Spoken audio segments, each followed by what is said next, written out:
berpusaka itu sudah biasa. Anak muda berpusaka baru luar biasa.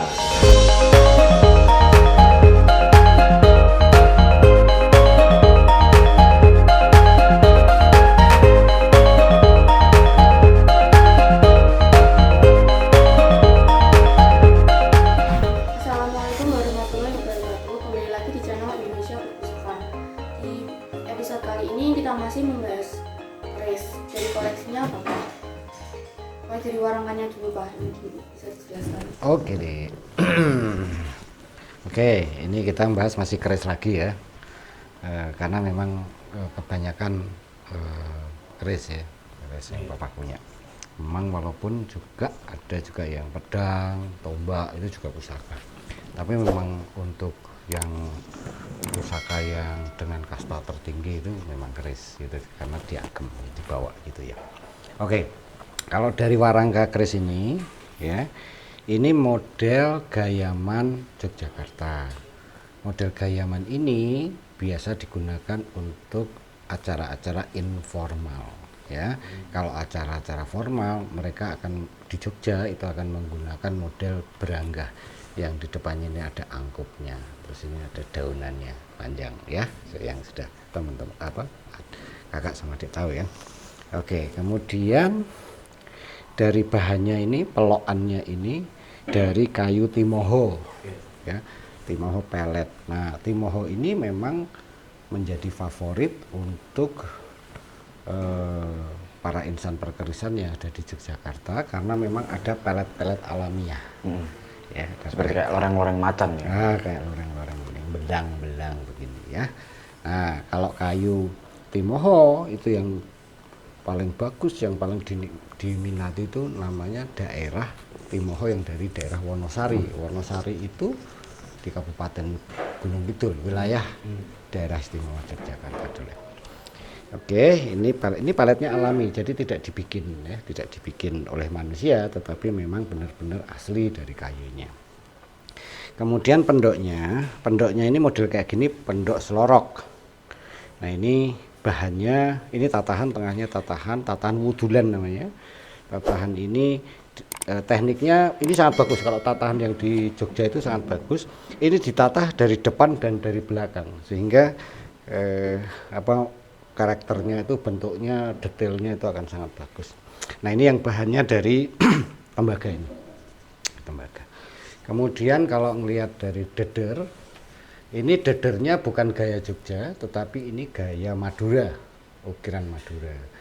Namanya deder Donoriko. Ada artinya Nggak tahu apa artinya ya, tetapi ini namanya kalau yang di Madura itu namanya Donoriko. Enggak jenis saja ya, sebagai rata-rata yang mana? Iya, ini bahannya dari gading ini gading tua, ini gading yang sangat tua. Ya, diukir sangat bagus, detail.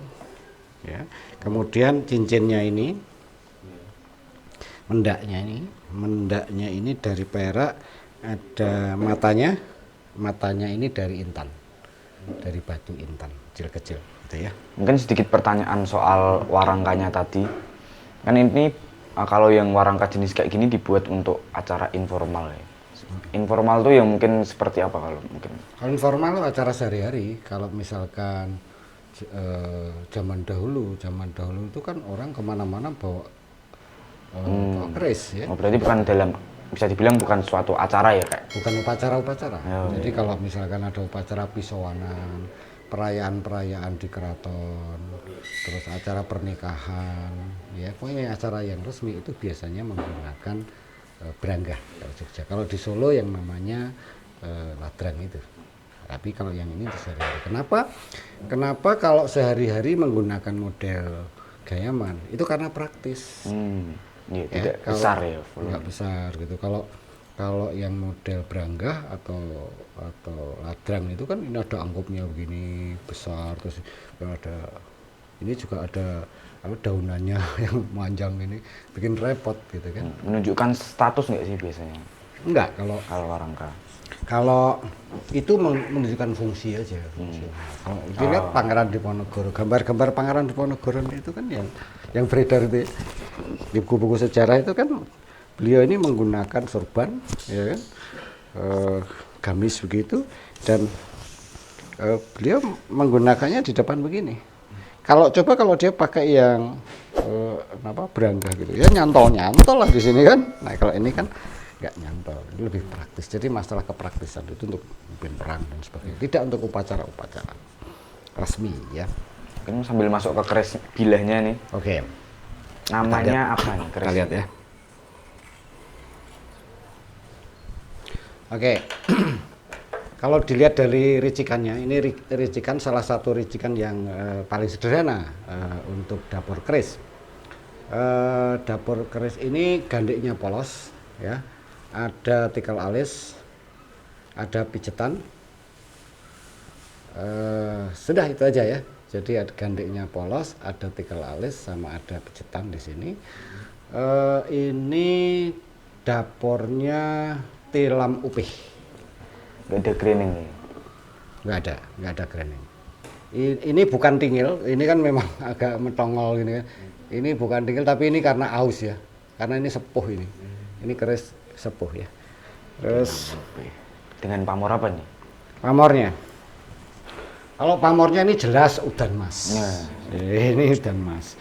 Jadi ada pola apa namanya ini coba bulat-bulat ya, 2 1 2 1 2 1 2. Kami itu nggak begitu jelas ya, nggak begitu kelihatan.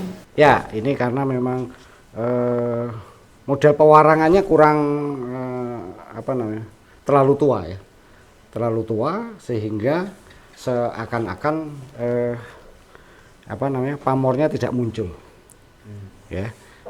Ini tapi ini habis papa minyai kan, habis papa minyai nanti begitu kering dia akan, pada saat dia kering dia akan memancar lagi, lebih terang lagi. Nah salah satu ciri-ciri keris dengan keris sepuh itu biasanya begitu. Kalau pamornya itu diminyai, pamornya akan kelem. Begitu dia kering dia akan muncul lagi ya. Ini ngomong-ngomong soal sepuh tadi kan, tangguhnya ini sekitar tahun berapa, zaman apa? Ini Pajajaran ya. Pajajaran. Kalau dilihat dari rancang bangunnya, bentuk bilahnya tipis, terus condong lelehnya ini sekitar 80 derajat ya. Ini condong leleh itu kemungkinan 80 derajat. Ini masuknya Pajajaran. Kalau Pajajaran itu seera dengan Majapahit. Iya. Seera dengan Majapahit, tapi ini di Jawa Barat. Jadi kerajaannya ada di Jawa Barat. Gitu.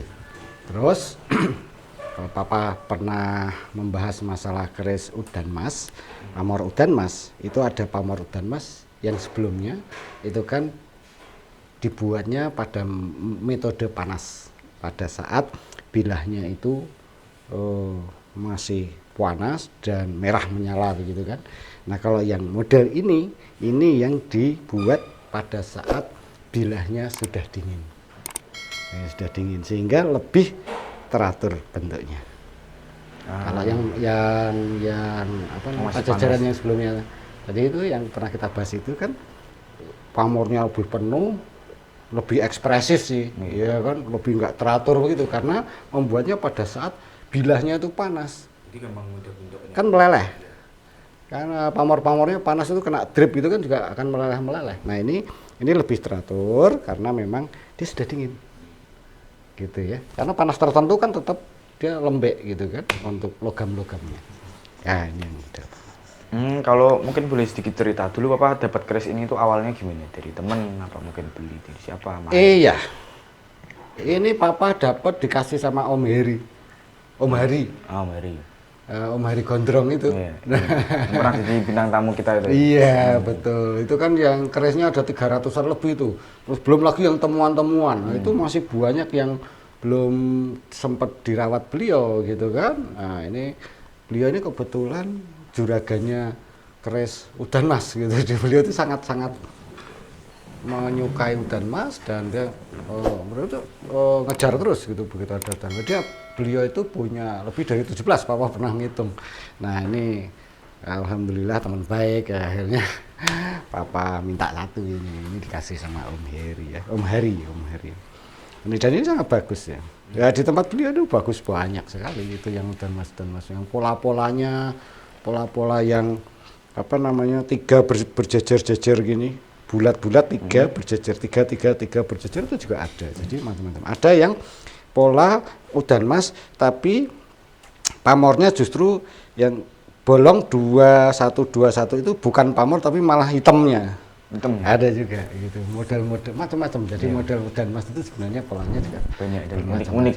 Banyak. Tapi memang kalau secara isoteri itu semua model pamor udan mas itu dimaksudkan doa-doa yang dipanjatkan oleh empu pembuatnya itu agar pemiliknya nantinya mendapat kemudahan, kelancaran rezeki dari Allah Subhanahu wa taala.